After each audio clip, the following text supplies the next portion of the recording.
So today I want to talk about a muscle called the Serratus Anterior, and it's a really important muscle for the health of the shoulder joint. The shoulder is complex, which is why they call it the shoulder complex. The Serratus Anterior, the shoulder blade actually fits in it or floats in it. So the Serratus Anterior pulls the shoulder blade around to the side, and then the rhomboid is what draws the shoulder blade back in. So they call it protraction and retraction, or scapular abduction and adduction. So for a lot of us, if you box or you do any kind of movement, this like cross there really works the Serratus Anterior, but for a lot of us it's kind of inhibited. And that could cause other muscles to have to overwork or be overused, and that can lead to injury in the shoulder over time.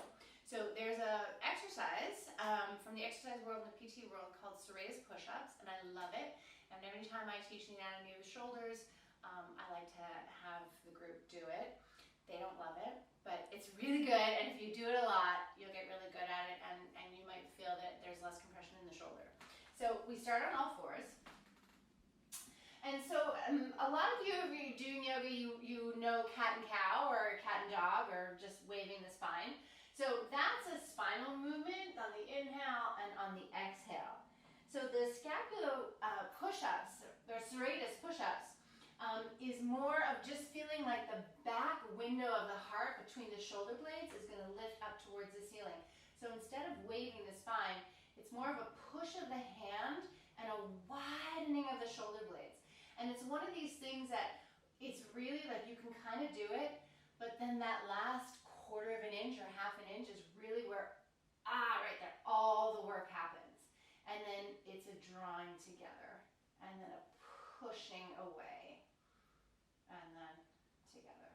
So it's a very small movement. So you can do this on all fours to really find it. And what you'll feel is more of a press into the outer hand, but keep that index fingers down so you don't sink.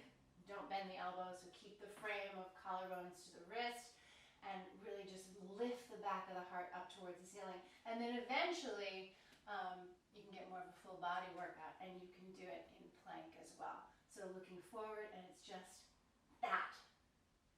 So I don't know if you can see my upper back working, but this is really good for that Serratus Anterior.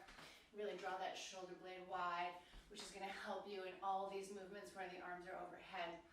So stay tuned for more on that.